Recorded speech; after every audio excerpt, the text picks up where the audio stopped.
Tras la caída del Imperio Romano de Occidente, Oriente sobrevivió 1000 años más,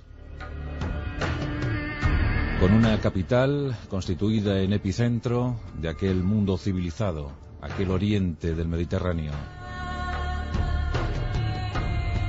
Los bizantinos se enseñorearon de un imperio, de todo un imperio, no sin amenazas. En una de sus fronteras, posiblemente la más terrible, se encontraba la sublime puerta otomana. Siempre al acecho de la ciudad de los tres nombres: Constantinopla, Bizancio, Estambul. En el año 1304, el emperador oriental Andrónico II Paleólogo solicitó ayuda a Occidente. Se sentía amenazado, atenazado por el empuje de los otomanos. Los turcos amenazaban con arrebatarle el imperio. Andrónico obtuvo una exigua respuesta por parte de sus presuntos aliados. Era un tiempo difícil, complicado. Francia e Inglaterra se disponían a librar o a iniciar los combates en aquello que se denominó la Guerra de los 100 años. Otras potencias no tenían en ese momento suficientes recursos económicos ni humanos para ayudar a su amigo oriental. Pero sí, en cambio, desde la antigua Hispania, desde la península ibérica, se alzó la voz de la corona aragonesa para acudir en la ayuda, intentar socorrer, paliar el peligro inminente que se cernía sobre los orientales, sobre los bizantinos. De ese modo, los aragoneses dispusieron que su mejor tropa de choque, sus combatientes de asalto, los almogávares, compañías invencibles, con su lema "Despierta fierro", pues acudieran en ayuda de Andrónico II. Y con tal motivo, 4000 infantes y 1500 jinetes, a cuyo frente se situó Roger de Flor, el mejor de los comandantes almogávares del momento, embarcaron en diferentes galeras, diferentes buques, para zarpar rumbo a Bizancio. Roger de Flor es un personaje polémico, héroe ante todo, aventurero, nacido en Brindisi, en Italia, aunque algunos le quieren hacer nacer en Cataluña, pero lo más fiable es que fuera en Brindisi, que fue templario y comandante además, capitán de una nave legendaria, el Halcón, que socorrió a los cristianos en San Juan de Acre, pero que después le acusaron de haberse quedado con fondos del Temple o de los recuperados de San Juan de Acre, y tuvo que abandonar esa orden de medio monjes, medio guerreros, para proseguir su peripecia vital en calidad de mercenario al servicio del mejor postor.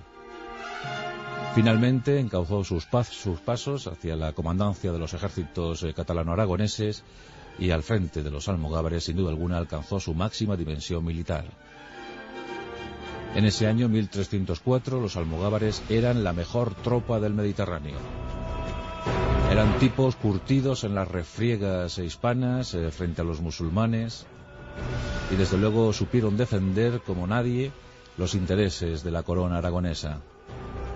Y por supuesto, como tropa de élite, debían estar siempre en los mejores combates, y el que se estaba preparando en el Imperio bizantino era sin duda alguna digno de ser tenido en cuenta. Los 5500 guerreros, con Roger de Flor al frente, llegaron a territorio bizantino y de inmediato entraron en conflicto, rompieron hostilidades con los turcos.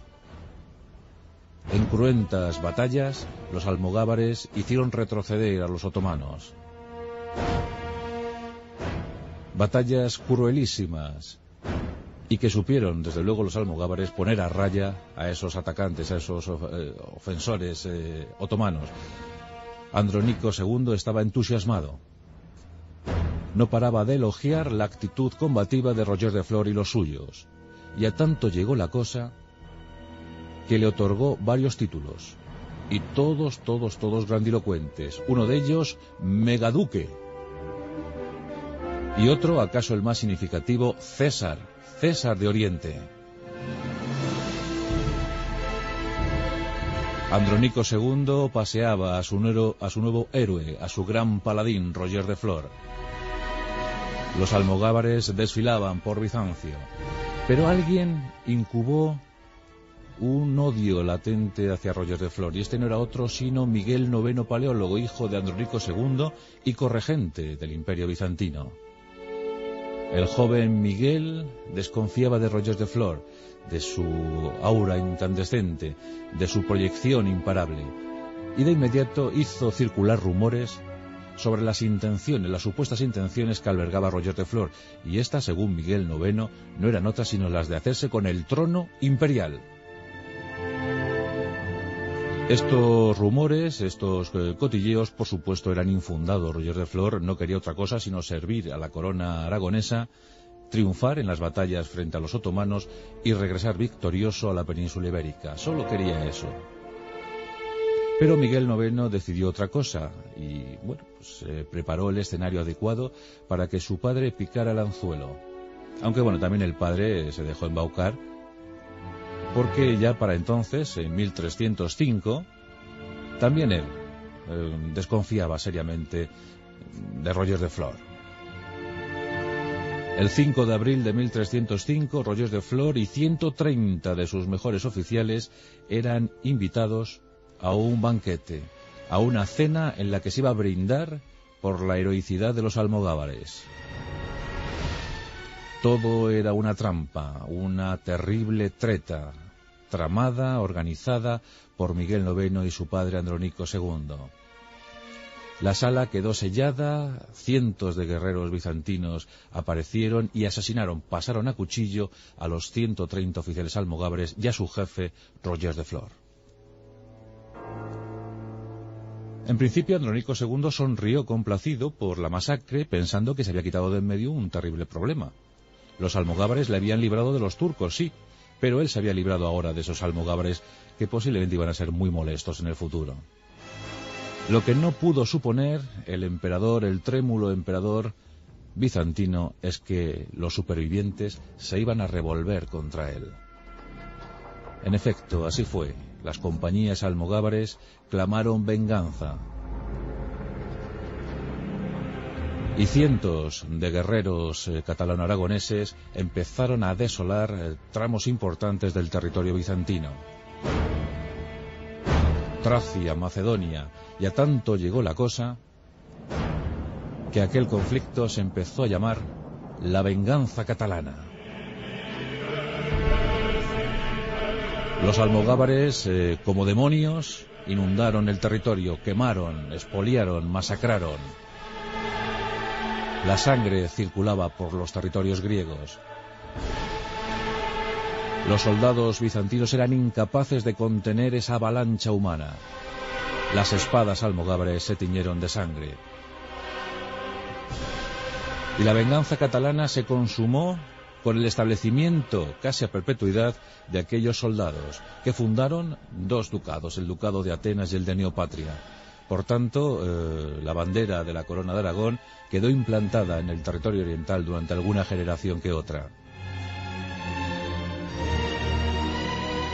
Andrónico II tuvo que asumir la pérdida y falleció años más tarde, 25 años más tarde, pensando en qué hubiese sido de su vida, de su imperio, si no hubiese tenido que atender las peticiones de su hijo.